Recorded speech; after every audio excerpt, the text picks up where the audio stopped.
Hello दोस्तों, आप सभी का उड़ान कंपटीशन पॉइंट चैनल में स्वागत है। आज हम लोग मैथ में प्रतिशत पढ़ेंगे। तो प्रतिशत जानिए अंकगणित का सबसे महत्वपूर्ण चैप्टर होता है।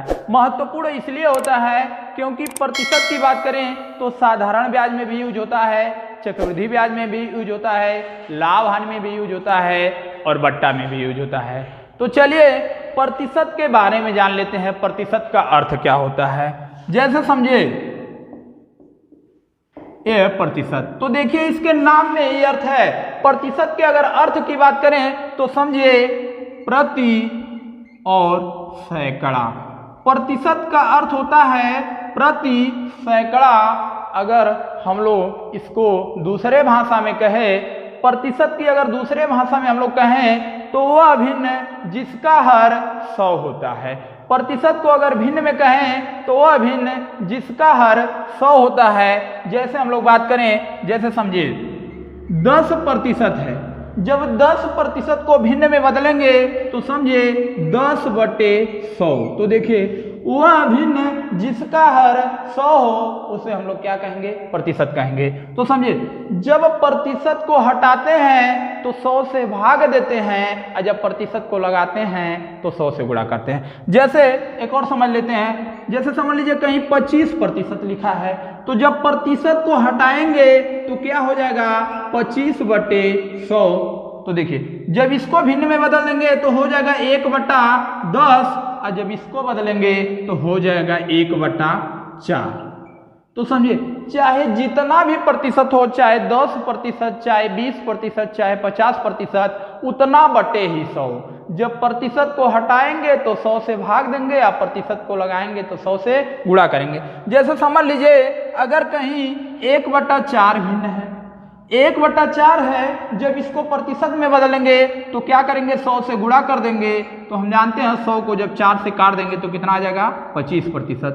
1/4 भिन्न का अगर प्रतिशत में हम लोग मान की बात करें तो कितना हो जाएगा? 25%। और जैसे बात करें 3/4, 3/4 भिन्न को जब प्रतिशत में बदलेंगे तो देखिए 3/4 और गुणे 100, 4 से इसको काट देंगे तो 25 बार में कट जाएगा, और 25 का गुणा जब 3 में करेंगे तो कितना हो जाएगा? 75 हो जाएगा। तो 3/4 भिन्न का प्रतिशत में हम लोग बात करें तो कितना हो जाएगा? 75 हो जाएगा। तो इससे यही निष्कर्ष निकला कि जब प्रतिशत को हटाएंगे तो 100 से भाग देते हैं, और प्रतिशत को जब लगाएंगे तो 100 से गुणा करते हैं। चलिए अब क्वेश्चन की तरफ चलते हैं। चलिए एक छोटे से क्वेश्चन से शुरुआत करते हैं। जैसे कह रहा है सीता की आय गीता की आय से 10% कम है। सीता की आय गीता की आय से 10% कम है, तो बताइए गीता की आय सीता की आय से कितना प्रतिशत ज्यादा है?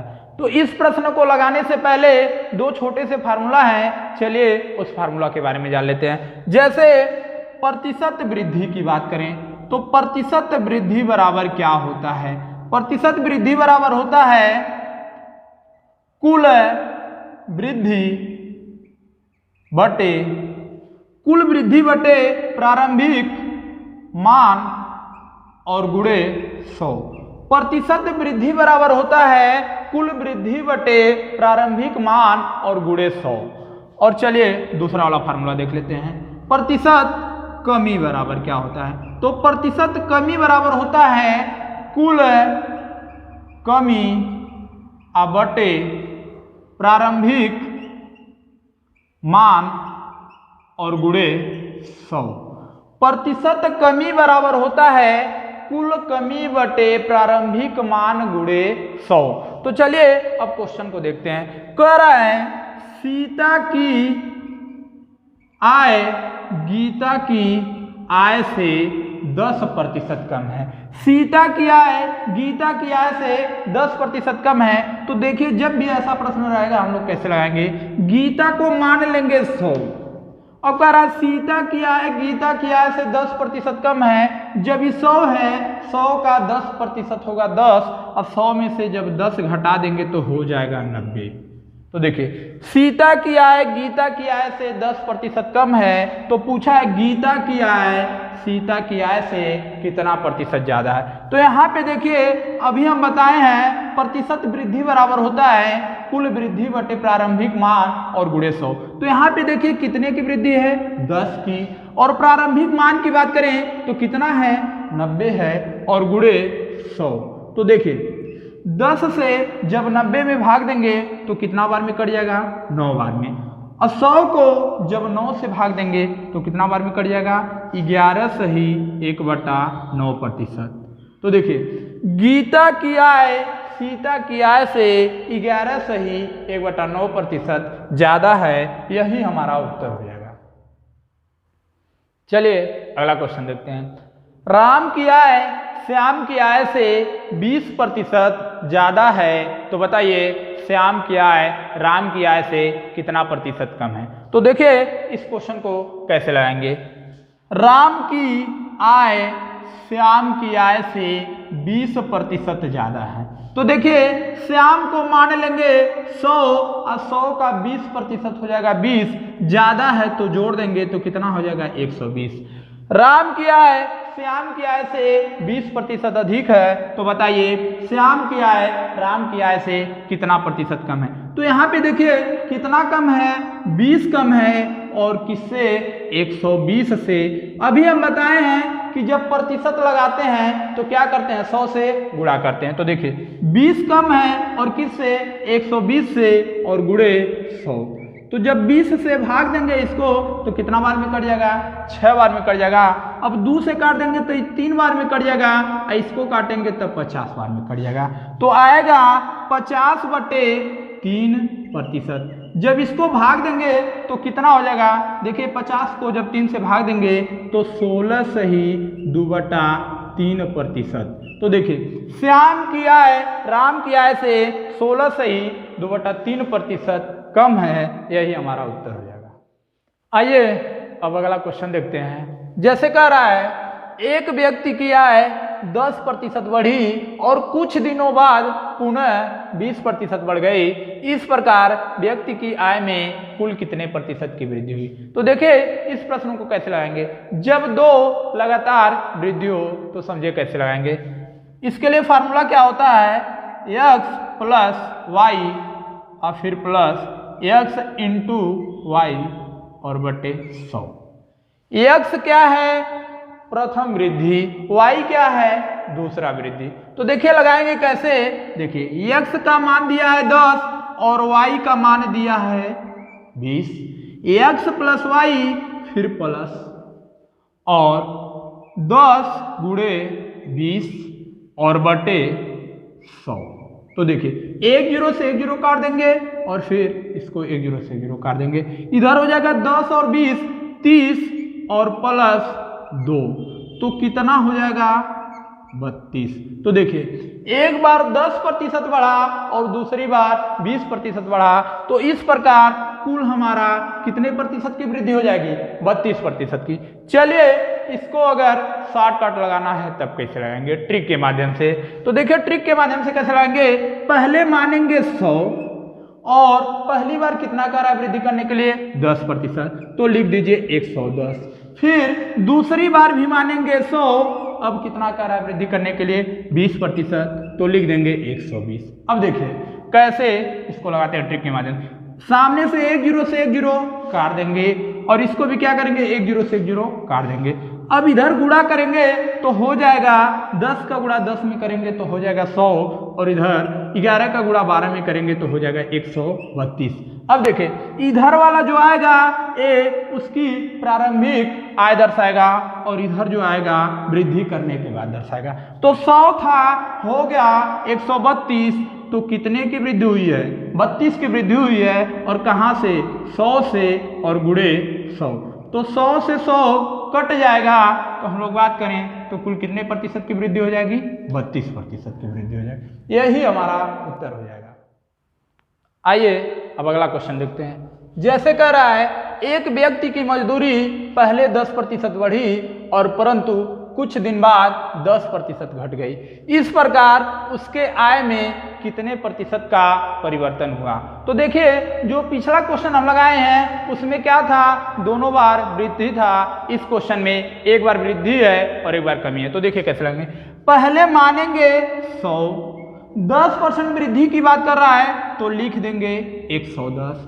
फिर दूसरी बार भी मानेंगे 100, लेकिन इस बार 10% की कमी कर रहा है तो इस बार कितना हो जाएगा 90 हो जाएगा। तो अभी हम बताए हैं सामने से एक जीरो से एक जीरो क्या करते हैं काट देंगे, इसको भी क्या करेंगे एक जीरो से एक जीरो काट देंगे, इधर गुणा करेंगे तो हो जाएगा 10 का गुणा 10 में करेंगे तो हो जाएगा 100, और इधर गुणा करेंगे तो 11 का गुणा जब 9 में करेंगे तो कितना हो जाएगा 99। तो इसके पहले वाले क्वेश्चन में बताए हैं इधर वाला जो आता है प्रारंभिक दर्शाता है और इधर जो आएगा वृद्धि या कमी के बाद वाला दर्शाता है। तो देखिए पहले था 100, अब कितना हो गया 99 हो गया। तो देखिए यहाँ पे क्या हो रहा है, एक की कमी हो रही है और कहाँ से 100 से और गुणे 100। तो देखिए 100 से 100 क्या होगा समाप्त हो जाएगा, तो 1% की इस प्रश्न में क्या होगा कमी हो जाएगा, तो उसके आय पर 1% की कमी हो जाएगी। आइए अब अगला टाइप देखते हैं। जैसे क्वेश्चन में देखिए क्या कर रहा है, वर्ग की एक भुजा 25% बढ़ा दी जाए तो बताइए उसके क्षेत्रफल पर क्या प्रभाव पड़ेगा।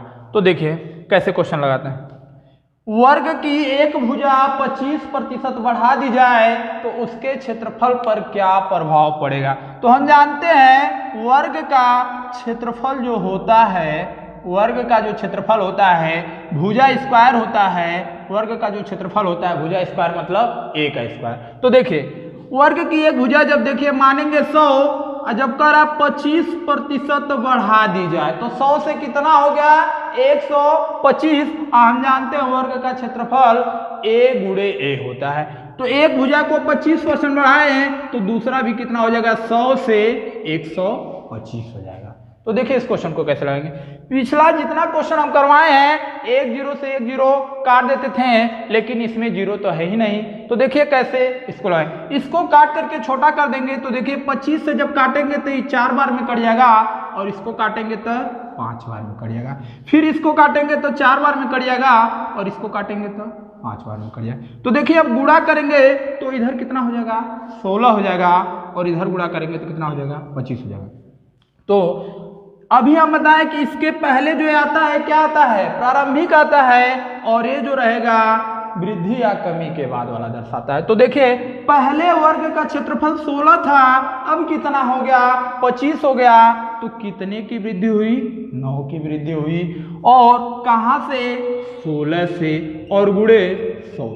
तो देखिए इसको 4 से काट करके छोटा कर देते हैं, तो 4 से काटेंगे तो ये कितना बार में कट जाएगा 25 बार में, इसको काटेंगे तो कितना बार में कट जाएगा 4 बार में कट जाएगा। अब देखिए 25 का गुणा 9 में करेंगे तो 25 9 225 हो जाएगा, और इसको कितना ये 4 ही होगा।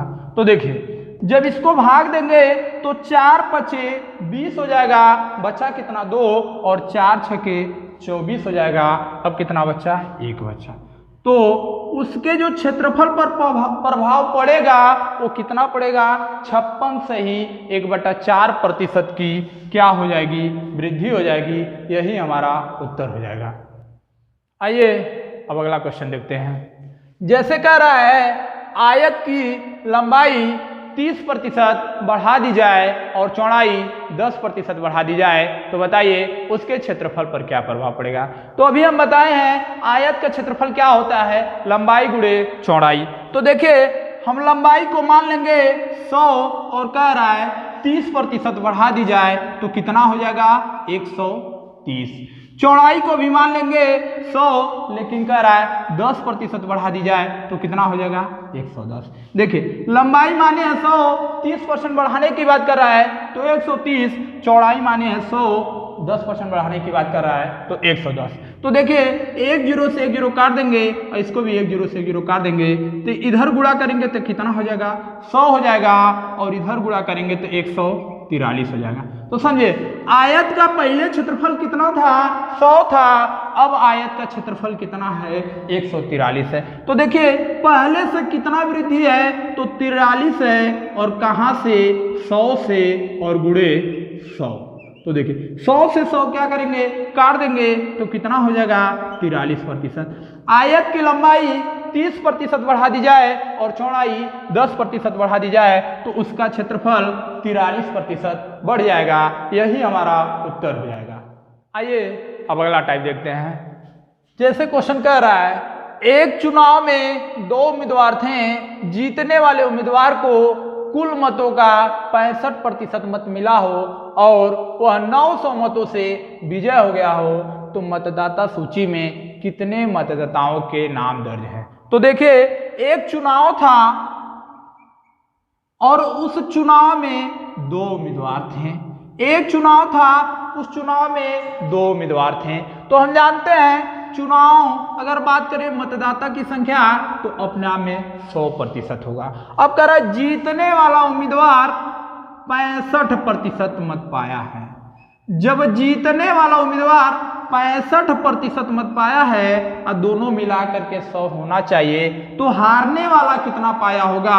जब 100 में से 65 को घटा देंगे तो कितना हो जाएगा 35। अब कह रहा है जो जीतने वाला उम्मीदवार है 900 मतों से विजय प्राप्त हुआ है। तो देखिए प्रतिशत में बात करें तो 65 पाया है और हारने वाला 35 पाया है। तो प्रतिशत में ही कितना वोट ज्यादा, प्रतिशत में कितना ये ज्यादा पाया है, तो प्रतिशत में 30% ज्यादा पाया है। और वोटों में बात करें तो कितना पाया है 900। 30% का मान जब 900 तो 1% का मान हो जाएगा कितना, 1% का मान हो जाएगा 30। 1% का मान हो जाएगा 30। नाम कुल दर्ज पूछा है तो हम जानते हैं कितना प्रतिशत होंगे 100%। 1% का मान 30 तो 100% का मान जब निकालना हो तो क्या करेंगे 30 में 100 से गुणा कर देंगे तो कितना हो जाएगा 3000। यही हमारा उत्तर हो जाएगा। आइए अगला क्वेश्चन देखते हैं। एक चुनाव में 3 उम्मीदवार ने भाग लिया, जीतने वाले उम्मीदवार को 45% मत प्राप्त हुआ तथा तीसरे स्थान पर रहने वाले उम्मीदवार को 25% मत मिला।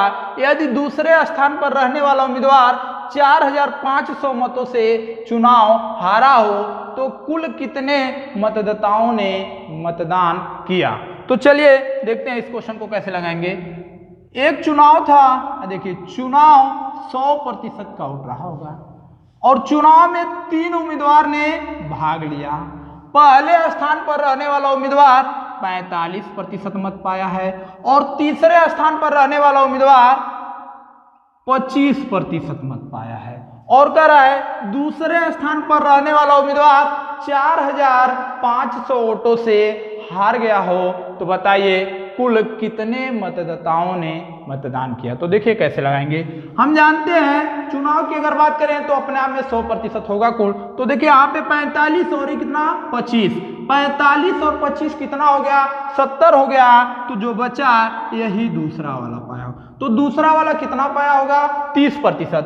अब कह रहा है दूसरा वाला जो उम्मीदवार है ना 4500 वोटों से चुनाव हार गया है। तो देखिए यहाँ पे प्रतिशत में देखिए कितना प्रतिशत से हारा है, तो प्रतिशत में 15% से, प्रतिशत में 15% से हारा है। वोटों में 4500, तो इसीलिए दोनों क्या हो जाएंगे एक दूसरे के बराबर हो जाएंगे। 15% बराबर 4500, तो 1% का मान निकालेंगे तो कितना हो जाएगा 300। अब चुनाव में कुल मतदाताओं की जब संख्या बताना है तो देखिए 100% का जब मान निकालेंगे तो क्या करेंगे 2 जीरो और बढ़ा देंगे, तो कुल कितने मतदाताओं ने मतदान किया, तो कितना किए 30,000 लोग। यही हमारा उत्तर हो जाएगा। चलिए अब अगला क्वेश्चन देखते हैं। देखिए क्वेश्चन क्या कर रहा है। एक चुनाव में 20% मत अवैध घोषित हो गए। करीम और रावत 2 उम्मीदवार थे। रावत वैध मतों का 40% मत प्राप्त किया और 1600 मतों से पराजित हो गया। तो बताइए कितने मतदाताओं ने मतदान किया। तो देखिए कैसे लगाएंगे इस क्वेश्चन को। चुनाव था और चुनाव में 100% वोट रहे होंगे। अब कह रहा है कि जब 100% वोट थे, इसमें से 20% वोट क्या हो गए अवैध घोषित कर दिए गए। 20% वोट अवैध घोषित हो गए। अब देखिए बचा कितना 80%। यही वैध होगा। 80% मत वैध होंगे। अब कह रहा है कि रावत जो है वैध मतों का 40% मत प्राप्त किया। तो वैध मत कितना बचा है? 80 है। अब 80 का 40% रावत प्राप्त किया है। 80 का 40% कौन प्राप्त किया है? रावत। और जो बचेगा वो कौन प्राप्त किया होगा? करीम। तो 80 का 60% करीम पाया होगा। तो देखिए 80 का जब 40% निकालेंगे तो कितना हो जाएगा? 32। और 80 का जब 60% निकालेंगे तो कितना हो जाएगा? 48। तो देखिए करीम ने 80 में से कितना प्रतिशत पाया है? 48। और रावत की बात करें तो कितना पाया है? 32। अब रावत देखिए करीम से कितना प्रतिशत वोट से हारा है? तो यहाँ पे देखिए 16% वोट से हारा है। और वहां पे कितना कह रहा है वोटों से? तो 1600 वोटों से। जब 16% का मान 1600 तो 1% का मान कितना हो जाएगा? 100 हो जाएगा। अब देखिए वैध मत पूछेगा तो 100% नहीं निकालेंगे, 80% निकालेंगे। लेकिन इसमें पूछा है कुल मतदाताओं ने कितने मतदान किए। तो देखिए कैसे निकालेंगे? 1% का मान 100, तो 100% का जब मान निकालेंगे तो 2 जीरो और बढ़ा देंगे तो कितना हो जाएगा? 10,000। कुल की बात करेगा तो 10,000। अवैध का पूछेगा तो 80% निकाल देंगे तो 8,000 हो जाएगा। तो लेकिन इसका उत्तर 10,000 होगा। क्यों? क्योंकि पूछा है कुल कितने। आइए अब अगला टाइप देखते हैं। जैसे क्या क्वेश्चन कर रहा है देखते हैं। किसी परीक्षा में 60% विद्यार्थी, गणित में 70% विद्यार्थी, अंग्रेजी में और 50% विद्यार्थी दोनों में उत्तीर्ण हुए। तो बताइए कुल कितने प्रतिशत विद्यार्थी उत्तीर्ण हुए? तो देखिए इस क्वेश्चन को कैसे लगाएंगे। कह रहा है कि एक परीक्षा था और गणित में 60% विद्यार्थी पास हुए हैं और अंग्रेजी में 70% विद्यार्थी पास हुए हैं। और दोनों विषय में गणित प्लस अंग्रेजी दोनों विषय में कह रहा है कि कितना प्रतिशत? 50% विद्यार्थी पास हुए। तो पूछा है कि बताइए कुल कितने प्रतिशत विद्यार्थी पास हुए। तो देखिए इस क्वेश्चन को कैसे लगाएंगे। दोनों को जोड़ दीजिए। गणित और अंग्रेजी को जब जोड़ेंगे तो 60 और प्लस 70 दोनों को जोड़ करके, और ये दोनों वाला जो दिया है इसी को क्या करेंगे? घटा देंगे। तो देखिए 60 और 70 जोड़ेंगे तो कितना हो जाएगा? 130। 130 में से जब 50 घटा देंगे तो कितना हो जाएगा? 80। अगर पास कहेगा तो पास वाला आता है, फेल कहेगा तो फेल वाला आएगा। तो हम लोग बात करें कुल कितने प्रतिशत विद्यार्थी पास हुए हैं तो 80%। ये था पहला तरीका। चलिए इस क्वेश्चन को दूसरा तरीका से कैसे लाएंगे उसके भी जान लेते हैं। तो समझिए डायग्राम के माध्यम से देखिए इसको मान लेते हैं एक गणित है और इसको मान लेंगे कि क्या है? अंग्रेजी है, इंग्लिश। तो देखिए लिखते कैसे हैं पहले इसको समझिए। जो दोनों विषय वाला रहता है सबसे पहले उसी को लिखेंगे। तो देखिए इस आकृति में हम लोग बात करें तो ऐसा कौन सा जगह है कि जो दोनों में दिखा रहा है। तो देखिए हम लोग बात करें ए वाला जो है ये मैथ और इंग्लिश दोनों में है। तो सबसे पहले कॉमन वाला लिखेंगे। तो देखिए मैथ और इंग्लिश दोनों मिला करके हम लोग बात करें तो कितना दिया है? 50 दिया है। और कह रहा है गणित में कुल कितने होने चाहिए? 60 होने चाहिए। तो ये देखिए जो 50 दर्शा रहा है ना, ये मैथ वाला भी दर्शा रहा है और इंग्लिश वाला भी दर्शा रहा है। तो देखिए 60 कुल गणित होने चाहिए तो बच्चे कितने? 10। और कह रहा है कि अंग्रेजी में कुल कितने होने चाहिए? 70 होने चाहिए। तो 50 तो इसमें दिख रहा है ना। देखिए अंग्रेजी वाले भी 50 हैं तो बच्चे कितने? 20। अब देखिए सबको जोड़ दीजिए। मैथ में 10 और दोनों में 50 और केवल अंग्रेजी की बात करें तो 20। जब कुल को जोड़ देंगे तो कुल कितने प्रतिशत विद्यार्थी पास हुए? 80%। अगर फेल पूछ देगा तो 100 में से 80 को घटा देंगे तो फेल वाला हमारा 20% आ जाएगा। लेकिन इसमें पूछा है कितने प्रतिशत विद्यार्थी पास हुए तो हमारा 80 हो जाएगा। यही हमारा उत्तर है। आइए अब अगला क्वेश्चन देखते हैं।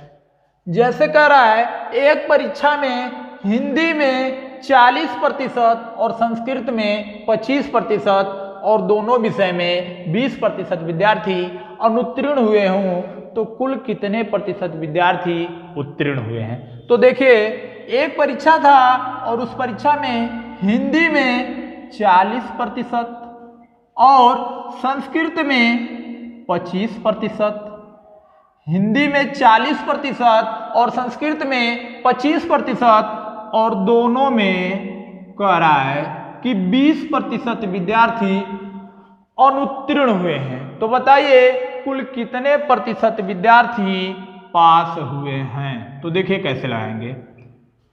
अभी हम बताएं क्या करेंगे, दोनों को जोड़ देंगे 40 प्लस 25 माइनस 20। 40 और 25 जब जोड़ देंगे तो हो जाएगा 65 और 65 में से जब 20 को घटा देंगे तो कितना हो जाएगा 45। हम बताएं जो दिया रहेगा वही आता है, फेल दिया रहेगा तो फेल आएगा और पास दिया रहेगा तो पास आएगा। तो इस क्वेश्चन में कह रहा है अनुत्तीर्ण, अनुत्तीर्ण का मतलब फेल, तो 45% विद्यार्थी फेल हुए और कुल होते हैं 100%। तो 100 में जब 45% विद्यार्थी फेल हो गए तो जब 45 को घटा देंगे 100 में से तो कितना हो जाएगा 55। ये 55% विद्यार्थी उत्तीर्ण मतलब पास हो जाएंगे। कितने प्रतिशत विद्यार्थी पास हो जाएंगे, तो 55% विद्यार्थी पास हो जाएंगे। आइए अब इसको दूसरे तरीका से लगाते हैं। जैसे डायग्राम से देखिए, ये है हिंदी और ये है संस्कृत। तो अभी हम बताए हैं कि कैसे लगाते हैं इसको। पहले देखेंगे कि दोनों वाला कितना दिया है। तो देखिए हिंदी और संस्कृत कितना दिया है, 20 दिया है, तो पहले इसी को लिख लेंगे 20। अगर हिंदी में 40% फेल होने चाहिए, तो ये जो 20 है ना, ये भी देखिए हिंदी में दर्शा रहा है, तो कुल 40 होना चाहिए। तो 20 इसमें जब हो चुका है तो बचा कितना 20। और संस्कृत में कह रहा है कि कुल कितना होना चाहिए 25 होना चाहिए। तो देखिए जो 20 है संस्कृत वाला भी दर्शा रहा है, तो बचे कितने 5। तो हम लोग बात करें 20 हिंदी में और दोनों में 20 और केवल संस्कृत में बात करें तो कितना 5। कुल मिलाकर के कितने प्रतिशत विद्यार्थी अनुत्तीर्ण हुए, तो कितने हुए 45%। हम जानते हैं फेल और पास दोनों मिलाकर के 100 होना चाहिए। जब 45% विद्यार्थी फेल हो गए तो बचे कितने 55% विद्यार्थी यही पास हो जाएंगे। मतलब उत्तीर्ण जो होंगे वो कितने प्रतिशत होंगे 55%। यही हमारा उत्तर हो जाएगा। दोस्तों आप सभी को ये वीडियो अगर पसंद आया है तो लाइक करिए और चैनल को सब्सक्राइब करिए और अपने दोस्तों के पास इस वीडियो को शेयर करिए।